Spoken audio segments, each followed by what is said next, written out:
Present by दीवाना music furrow.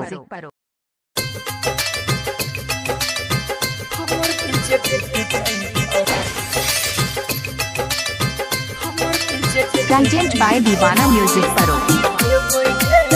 सुन रहल छी कंचन रिकॉर्डिंग स्टूडियो से। टूटतो जे तोहर दिल कम तू सहिले बैठे हमर दिल जे टूटतै त हम नहीं सही पेबै गे। हमर दिल जे टूटतै त हम नहीं सही पेबै गे। तू तो लगे व्यापार हम की लगेबै गे। हमर दिल जे टूटतै त हम नहीं सही पेबै गे। हमर दिल जे टूटतै त हम नहीं सही पेबै गे।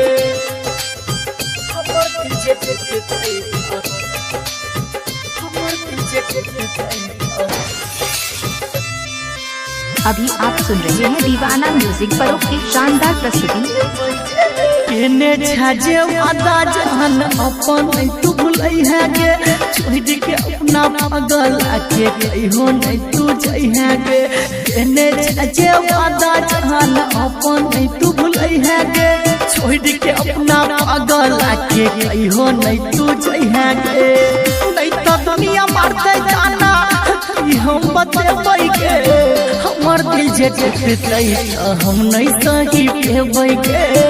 हमर दिल जे टूटतै त हम नहीं सही पेबै गे। हमर दिल जे टूटतै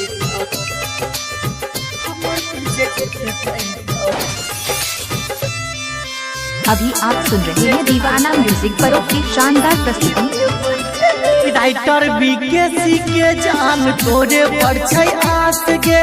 कहे छोड़ा घब कहियो कर जाइ है नहीं उदास गे। राइटर बीकेसी के जान तोरे पर छै आस गे। कहे छोड़ा घब कहियो कर जाइ है नहीं उदास गे।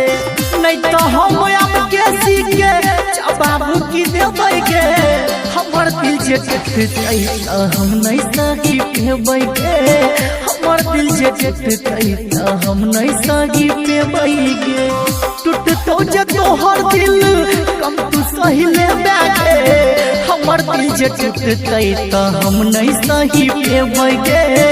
हमर दिल जे टूटतै त हम नहीं सही पेबै गे। प्रेजेंट बाय दीवाना म्यूजिक फरो।